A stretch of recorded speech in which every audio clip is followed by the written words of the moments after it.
আবারও রাস্তায় ইরানের ছাত্ররা। গত মাসের রক্তাক্ত দমনপীড়নের পরও থামেনি বিক্ষোভ। তাহলে কি নতুন করে জ্বলতে যাচ্ছে ইরান?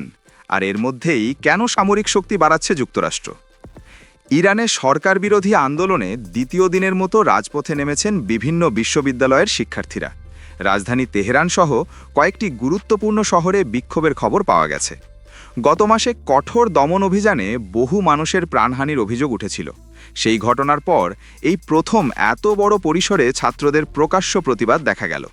রাজধানীর একটি শীর্ষ প্রযুক্তি বিশ্ববিদ্যালয়ে শিক্ষার্থীরা সরকার বিরোধী প্রতীক প্রদর্শন করে। একই সময় সরকারপন্থী গোষ্ঠীগুলো পাল্টা সমাবেশ করে। কিছু জায়গায় সংঘর্ষের ঘটনাও ঘটেছে বলে জানা গেছে।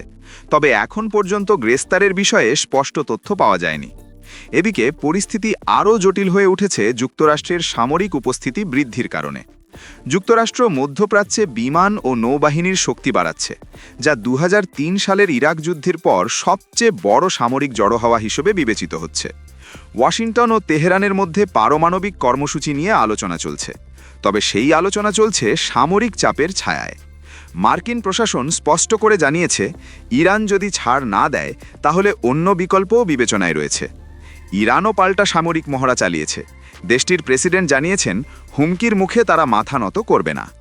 বিশ্লেষকদের মতে মার্কিন প্রেসিডেন্টের কৌশল হল চাপ সৃষ্টি করে শেষ মুহূর্তে সমঝোতা আদায় করা।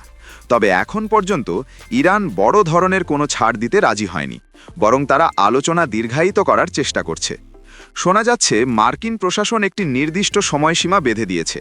সেই সময়ের মধ্যে সমাধান না এলে সামরিক পদক্ষেপের সম্ভাবনাও উড়িয়ে দেওয়া যাচ্ছে না। তবে প্রেসিডেন্টের সিদ্ধান্ত যে কোনো সময় বদলাতে পারে, এমন নজির আগেও রয়েছে। অন্যদিকে মানবাধিকার পরিস্থিতিও আলোচনার বড় বিষয়। বছরের শুরুতে দমনপীড়নের সময় যুক্তরাষ্ট্র সরাসরি হস্তক্ষেপ করেনি, কিন্তু যদি আবার বড় আকারে সহিংসতা শুরু হয় তাহলে পরিস্থিতি ভিন্ন দিকে মোড় নিতে পারে বলে ধারণা করা হচ্ছে।